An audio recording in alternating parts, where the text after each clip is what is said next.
আবারও অনেক দিন পর আমার ডেইলি লাইফস্টাইলে ফিরে আসলাম।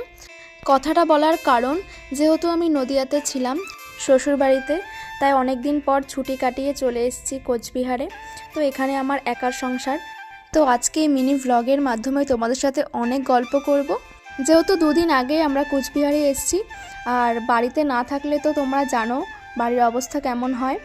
এখন আমার দু জায়গায় সংসার হয়ে গেছে, সেই কারণে যখনই নদিয়াতে যাই তখন সেখানে ঘর গুছিয়ে আসি, আবার যখন কোচবিহারে আসি তখন সেখানেও আবার ঘর পরিষ্কার করতে হয়। তো যাই হোক, আজকে সকালে না একটু দেরি করে ঘুম থেকে উঠেছি, কারণ গতকালকে ঘুমোতে দেরি হয়ে গেছিলো। তো যাই হোক, সকালে ঘুম থেকে উঠে বাসি যে সমস্ত কাজকর্মগুলো আছে সেগুলো করেছি, যেমন বিছানা তোলা, ঘর ঝাড় দেওয়া, বাসন মাজা। গতকালকে শরীরটা একদমই ভালো লাগছিল না, তাই বাসনপত্র কিছুই মাজিনি, সমস্ত কিছু অগোছালো হয়েছিল, তাই আগে প্রথমে রান্নাঘরটাকে পরিষ্কার করেছি। আর আমি রাতের বেলায় বাসনপত্র যেহেতু মেজে রাখি, আর আগের দিন রাতে বললামই তোমাদের শরীরটা ভালো লাগছিল না, তাই বাসনপত্র মাজা হয়নি।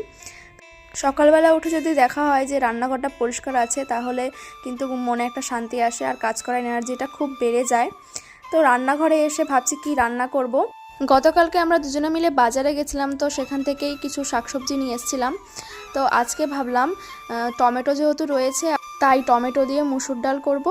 আর গতকালকে উচ্ছে এনেছিলাম বাজার থেকে, খুবই টাটকা, সেই উচ্ছে আলু ভাজা আর কিছু পাঁপড় ভাজা করব, তাহলেই হয়ে যাবে। আর রাত্রে কিছু একটা বানিয়ে নেব রুটির সাথে খাওয়ার জন্য।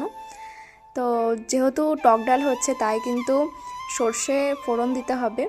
তো মা দিত, সে থেকে আমার রান্নাটা শেখা। হাজব্যান্ড বাজার থেকে এনেছিল সজনে ডাঁটা, সেগুলো অর্ধেকটা প্রায় নষ্ট হয়ে যাচ্ছিল। একদিন মাছের ঝোল করেছিলাম, আর কিছুটা রয়ে গেছিলো, তাই ভাবলাম সর্ষে দিয়ে একটু ভাজা করি, খাওয়া হয়ে যাবে। এখন তো সজনে ডাঁটা খাওয়া খুবই উপকারী। মা দেখতাম সজনে ডাঁটা চচ্চড়ি করতো সর্ষে বাটা দিয়ে, তো আমি বাটাবাটি কোনো ঝামেলা করিনি, সর্ষে ফোড়ন দিয়ে নুন হলুদ আর কাঁচা লঙ্কা দিয়ে একটু ভাজা ভাজা টাইপের করেছি।